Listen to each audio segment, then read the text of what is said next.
Selamat malam buat bos saudaraku semua dari Sabang sampai Merauke. Jumpa lagi dengan kami, tim Naga Pago TV. Malam hari ini sedikit kita membahas yang berkaitan dengan video yang viral, yaitu debt collector yang membentak salah satu anggota polisi yang kemudian hari ini sudah ditangkap oleh Polda Metro Jaya. Untuk itu coba kita melihat atau menyaksikan video yang viral itu.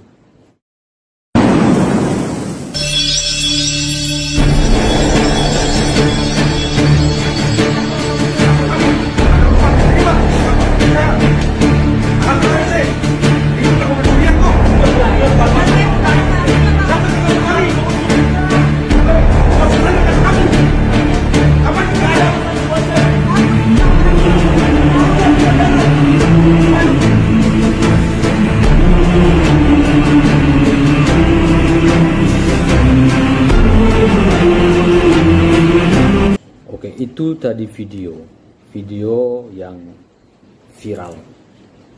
Dan akhirnya debt collector ini ditangkap oleh Polda Metro Jaya. Ada yang sempat kabur sampai ke daerah, yang kemudian dijemput paksa dan bawa ke Jakarta.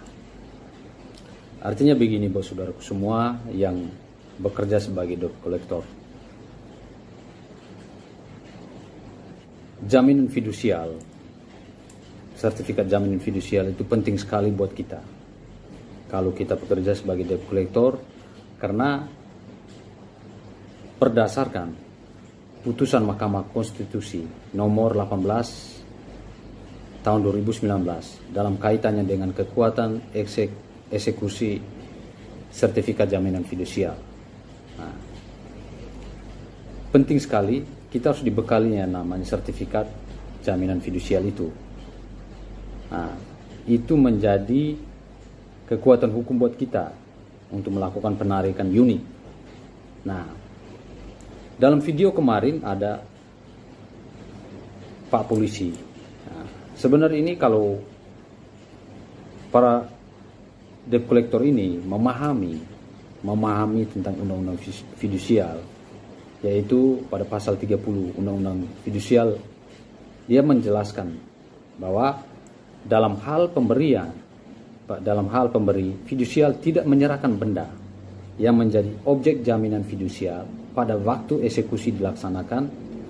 Penerima fidusial berhak mengambil benda yang menjadi objek jaminan fidusial dan apabila perlu dapat meminta bantuan pihak yang berwenang. Artinya di situ ada Pak Polisi, sebenarnya itu bisa minta bantu. Mungkin tujuan Pak Polisi itu datang untuk mau menyelesaikan masalah yang sedang kita tangani.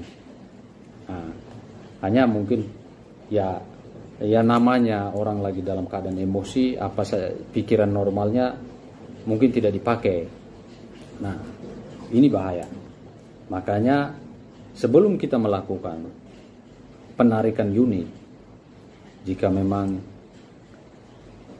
ada di sebuah tempat yang mungkin dalam lingkungan atau perumahan, tentunya kita minta izin dulu pada yang punya wilayah. Yang punya wilayah di situ siapa? Contoh RT. Kita mau mohon atau melapor bahwa kami ini dari leasing ini, kami datang sini, kebetulan warga bapak yang tinggal di sini, dia mengambil mobil atau melakukan kredit mobil di tempat kami leasing ini, dengan plat nomor sekian mobil ini. Kami minta bantuan bapak untuk memfasilitasi kami ketemu dengan yang bersangkutan. Itu yang lebih baik supaya aman, karena di zaman digitalisasi hari ini, kalau kita tidak melakukan pendekatan terhadap yang punya wilayah, contohnya RT tadi, itu pasti ada benturan. Benturan yang paling pertama mungkin si yang punya mobil ini akan menahan, dan sementara kita mau ngambil barang itu. Nah,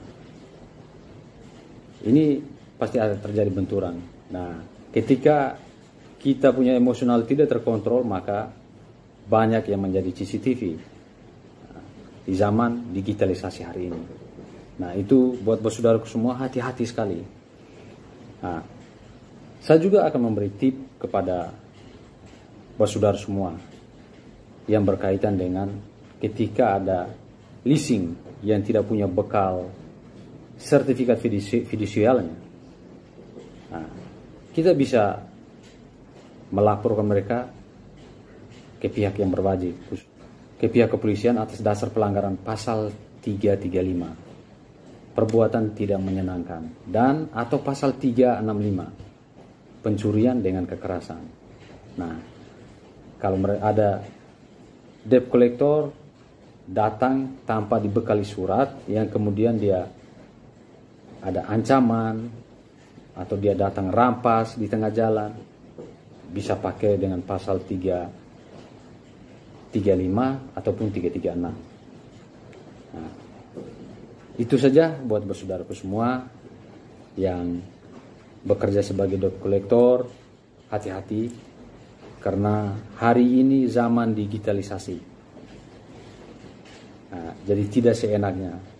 Sedikit saja kita melakukan kekerasan, dalam sedetik itu juga muka kita akan beredar di mana-mana. Oke, buat saudaraku semua. Pada akhir kata saya mau mengucapkan tetap dukung channel kami agar kami selalu memberi informasi-informasi terupdate buat saudaraku semua. Selamat